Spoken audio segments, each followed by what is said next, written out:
Tonight, find out the latest about mail-in ballots for the rapidly approaching general election. Kent Roosevelt had a bomb threat this morning. We have the latest from the police on the incident and the response from the authorities. Plus, a mass shooting yesterday in Lewiston, Maine took the lives of 18 people. We give you up-to-the-minute details. The latest on the writer's strike agreement conversations after a 2-week standstill. All these stories and more as TV2 News starts right now.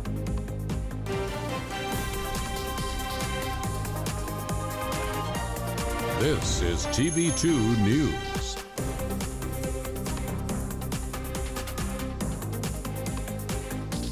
Good evening, Portage County. Thank you so much for joining us on this Thursday. I'm Matt Corrali. And I'm Sydney Brown. We start tonight with everything you need to know about early voting with absentee ballots. Absolutely. Here to tell us more is TV2 reporter Lex Radde. Lex, good evening. Good evening, guys. There's an upcoming election happening November 7th, and students who are registered to vote all over Ohio are able to vote in Portage County. Here's how. On Tuesday, November 7th, polls will open around Portage County for registered voters. But there are a number of voters who aren't registered in Portage County. I'm registered to vote in Ashtabula County. I tried to switch to Portage County, but it wouldn't let me. It's like there was a whole bunch of issues with the website. There are other ways people can vote without changing their addresses, like sending in a mail-in ballot. But college students might not know how to do that. You can go to sos.gov. You can go to the Board of Elections, and if they're living on campus, that would be the Portage County, Ohio Board of Elections. Or you can go to vote411.org. There's a link to apply for an absentee ballot where basic information must be filled. For students living in dorms, they must use a dorm room number for the address. Once they finish filling the form out, it's time to mail it to the Board of Elections. Students can do this through the Eastway Distribution Center. The most important part of that right now is that it needs to be urgent because it needs to be postmarked 7 days before the election. So after that, you won't be able to get the ballot in time really to get it back. Once it's mailed, it's important to check your mailbox for any additional information. Political organizations say it's important to participate in local elections because they can make big changes to the community. And aside from the two huge ballot initiatives that we have on the ballot, which obviously issue 1 is women's reproductive rights, and issue 2, which is legalizing recreational marijuana. But we also have 3 local issues. So the parks levy, supporting the developmental disabilities, and also mental health. There's a wide range of issues in the upcoming election. Mail-in ballots will help students make sure their voices are heard. Just another reminder to mail those ballot requests in by Halloween or vote in person on November 7th. I've been Lex Radde for TV2 News. All right, Lex. Final 2 spots that are up for grabs on the city school board. Alicia Crow, Kevin Elrod, Rebecca Wright-Coulis, and Joy Pattison-Vallon offer combined backgrounds from the classroom and the business world. Kent citizens can make their decision as to who will fill those 2 spots come November 7th. Kent Roosevelt faced a school threat today. According to Kent State Police, the suspect made a threat through social media to blow up the school. Authorities immediately tracked down the 18-year-old and are continuing to hold them for investigation. Just over a year ago, Kent Roosevelt reported a school gun threat and went into lockdown. Today, there was an increased police presence at Kent Roosevelt in response to the reported incident. Taking things now statewide, Republican Secretary of State Frank LaRose is backing up his decision that removed nearly 27,000 unresponsive voters ahead of the election. State Democrats are criticizing LaRose for squeezing those removals between the vote that took place in August and the upcoming vote with an issue that he is against. That issue is Issue 1, which would give state women reproductive rights. At this moment, 26,666 registrations have been removed. Ohio's redistricting amendment will stall after a typographic error. The amendment would allow citizens to redraw the districts instead of politicians. The change was to prevent further discrepancies about the districts. The minor mistake will shrink the time to gather signatures in support of the provision. They will need 1,000 signatures to end gerrymandering in Ohio.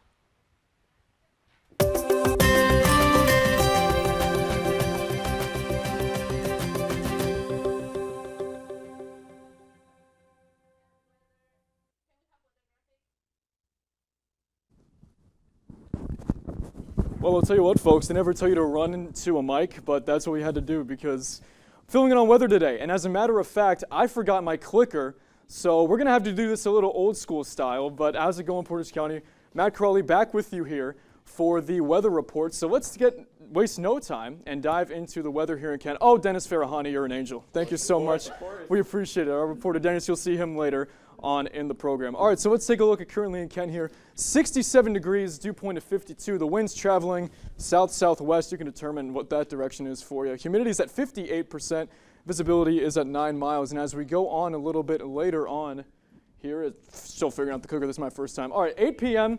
Here's a look at your hour-by-hour forecast. Not really. 8 p.m., 65 degrees and cloudy. No change through 4 hours. And once we get to 8 o'clock tomorrow morning, we're going to dip at around 62 degrees. And moving on, hopefully, prayingly, I don't know. Wait, another one. There it is. All right, tonight and tomorrow, 61 degrees, mostly cloudy skies. That sun is going to set 2 hours before our newscast, comes to a close.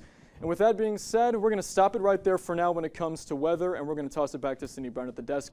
Side of the break, we will have statewide temperatures and a look at the week to come. Cindy? Thank you, Matt. No need to dig for quarters when parking in downtown Cleveland. A new app called Park Mobile allows users to extend their parking time frame with only a few clicks. City officials shared their hopes for the app to boost economic revenue for Cleveland businesses by simply entering your zone number or scanning the posted QR codes. You can control the meter from your phone now, but for non-smartphone users, you can call their interactive response service.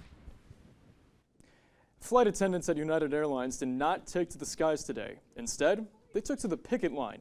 Attendants picketed outside Cleveland Hopkins Airport in a nationwide effort to ask for fair contracts. This demonstration comes after third quarter numbers were released as the airline raked in $15 billion. Attendants in nearly 20 other cities took this day to voice their frustration and ask for a raise in pay. Former Ohio State Rep Bob Young was found guilty of domestic violence today. The incident took place in July involving his wife, but just made it to courts this week.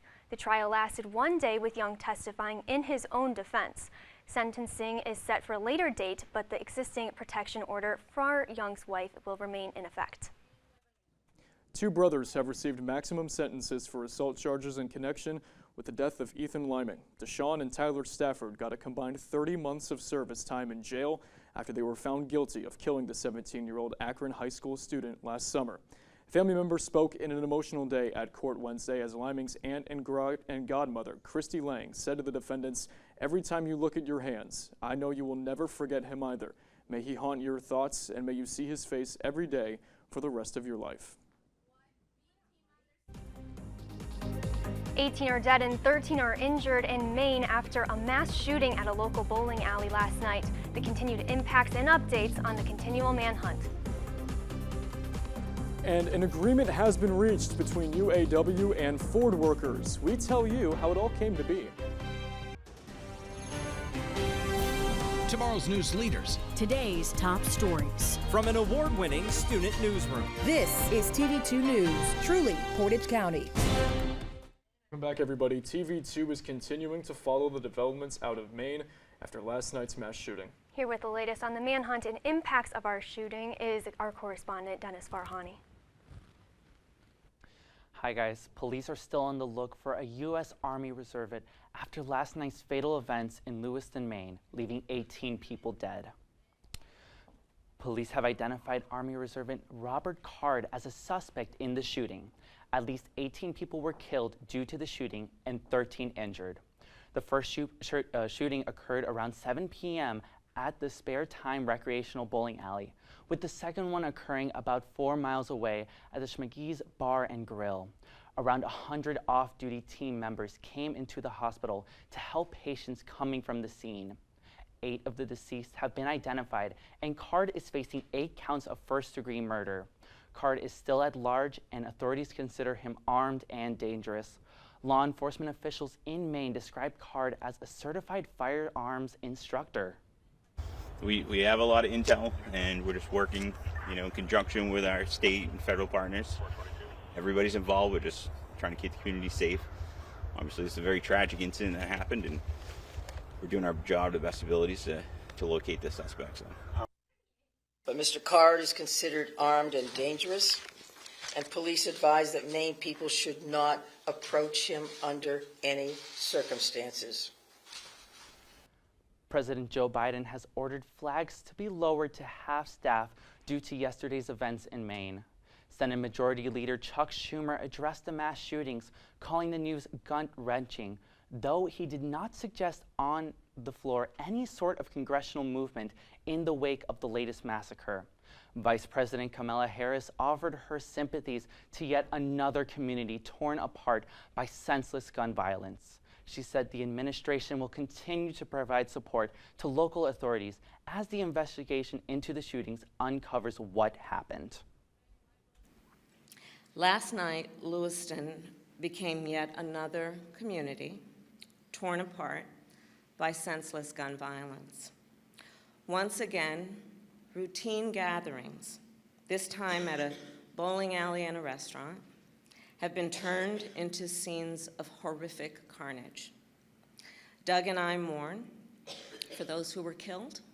We pray for those who were injured and grieve with so many whose lives are forever changed and impacted by what happened. LL Bean, the outdoor goods retailer, has closed its flagship retail store, corporate headquarters, factories, and other facilities in Maine as authorities conduct a manhunt. Camden National Bank and Bangor Savings Bank posted notices on their websites Thursday morning announcing branches in several locations would be either closed or drive-up only. I think the population, the people in the population today need to start protecting everybody too, because that's the way I feel, you know what I mean? It's like, I don't feel safe here anymore. When you get anything that happens like this, you go empty.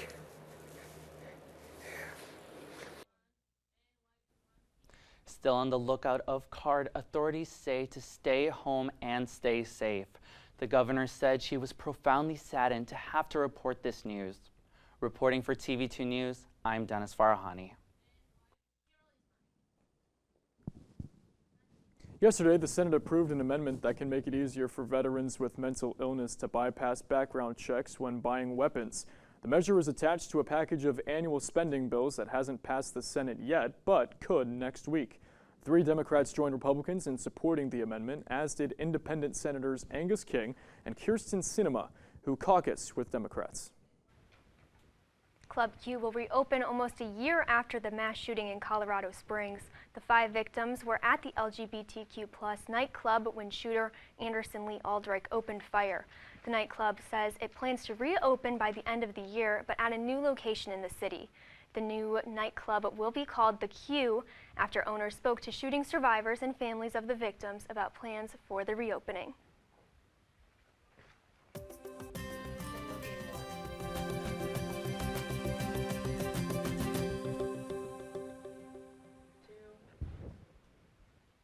Mexico officials are working to determine the damage in Acapulco in the wake of Hurricane Otis. The storm slammed into the coast on Wednesday as a Category 5 storm, causing severe damage and widespread communications out for residents and emergency crews. Footage shows the water-filled roadways and damaged infrastructure of shattered windows and buildings. And welcome back, everybody, to the state portion of tonight's weather forecast. Once again, my name is Matt Corrali. Let's take a look now statewide as to how things are looking outside your home. And honestly, for October, 26th? It's pretty warm. 73 in Cleveland, 72 Ashtabula, 70 at the Houma Cedar Point in Sandusky, 71s all around in the eastern towards central side of Northeast Ohio, and in Mansfield, they're rocking a comfortable 72 degrees. Moving things on to the all state of Ohio. Live TV is always good. You know, the clicker always seems to come in clutch. There we go. Okay, let's go to right now. We'll see it all for you. 76 in our capital. Steubenville is at 72. Athens, our friends down at OU, they're partying at a 75 degree. Lima's at 75 towards the upper northeast. Dayton, the Flyers are at 74. And the guys at Cincinnati, they're rocking almost 80 degrees at 76. And now for our our 7-day forecast. Can you tell I just got these numbers in cold? Let's go now to the all week. There it is, our 7-day forecast. And you can see it's getting kind of crazy. Very Ohio-like weather. Friday, you're going to get some evening showers, maybe some thunder for your high school football fans out there. But you're going to be at 76, and then we're just going to see a drop in the weekend, and it's a rainy one. You're going to want to stay indoors, maybe read a book, cuddle up with your cat, do whatever. 62 and 54. Monday, we're getting even colder, 46. Tuesday at 45. Cloudy all week, so make sure to prepare accordingly as we're going to see a big flux of temperatures. That's all I have for the weather report this evening, and you can follow along with weather updates on demand online at kentwire.com. Sydney?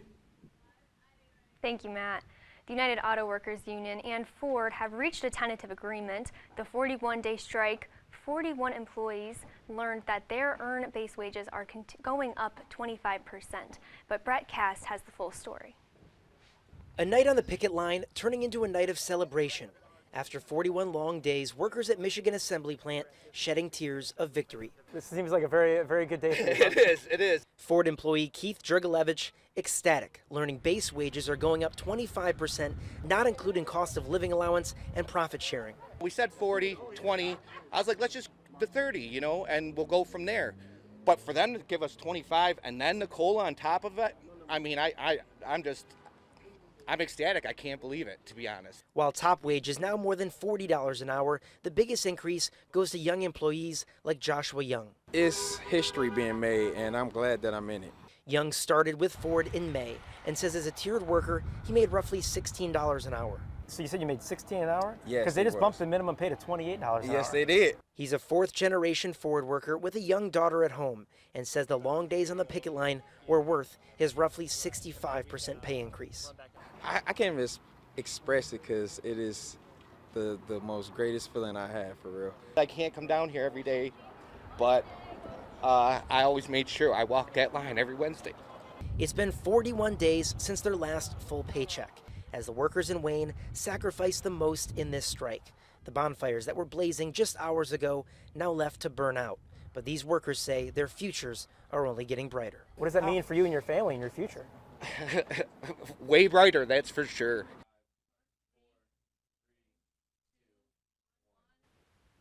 Meanwhile, General Motors and Stellantis are in talks with United Auto Workers to reach deals that are similar to what Ford is offering. Nearly 17,000 workers have left the picket lines last night after the agreement was announced. GM and Stellantis are in talks with bargainers today. After a 2-week pause, the Screen Actors Guild and major entertainment studios have returned to talks on reaching a deal. The strike has been occurring since July 14th, which has been nearing 100 days. Studio bosses such as Bob Iger with Disney and NBC Universal's Donna Lagley were the ones that wanted to get talks back on track. The actors joined in solidarity with the writers as the WAG ended their strike on September 27th. Well, Sydney, looks like I'm staying up until midnight tonight. We tell you why, many other people will as well.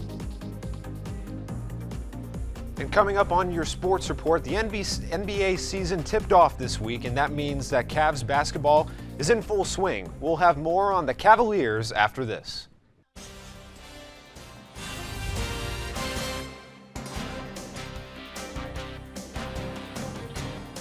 Good evening, friends, and welcome to your TV2 Sports Report.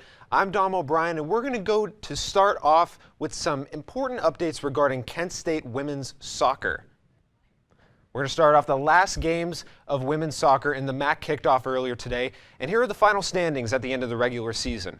The top 6 teams make it into tournament play, and this is going to be your seeding for the MAC tournament. Kent State captured a clutch victory against Buffalo 2-1 to put them in the 4 spot and to knock the Bulls out of the playoffs. So here we see Michigan, Western Michigan, and Bowling Green will have a first-round bye because of their top 2 spots. According to the seeding, Ball State will play Ohio University and Kent State will play Northern Illinois. MAC tournament play will begin Sunday, so be sure to support your favorite athletes on the pitch. And tonight, the Tampa Bay Buccaneers visit the Buffalo Bills for Thursday night football, starting Week 8 of the NFL season. The Bucs are coming off of a last-second loss against the Atlanta Falcons and are looking to bounce back against one of the most talented teams in the AFC. The Bills are coming off of a shocking loss against the New England Patriots, and because of that, the Bills are being highly questioned as a playoff contender. This matchup will be streamed on Prime Video at 8:15 p.m. We're going to kick it off to the NBA season, the start of NBA basketball. The Cleveland Cavaliers facing the Brooklyn Nets. As Donovan Mitchell going to take this one 3/4 of the way down the court, laying it up and in for a score. He had a night with 27 points on the day, but he's not the only one that had 27 points on the day. Max Strus, the newest acquisition for the Cleveland Cavaliers, was able to get that number as well. Now here, this is a pivotal moment. Donovan Mitchell stealing it away and laying it up and in for a tie ball game, 111-111. 17 seconds now remaining. Mitchell looking. Mitchell, three-pointer, got it. That will lead by 114-113, and the defense will stay strong to keep it at 114-113 for the final score.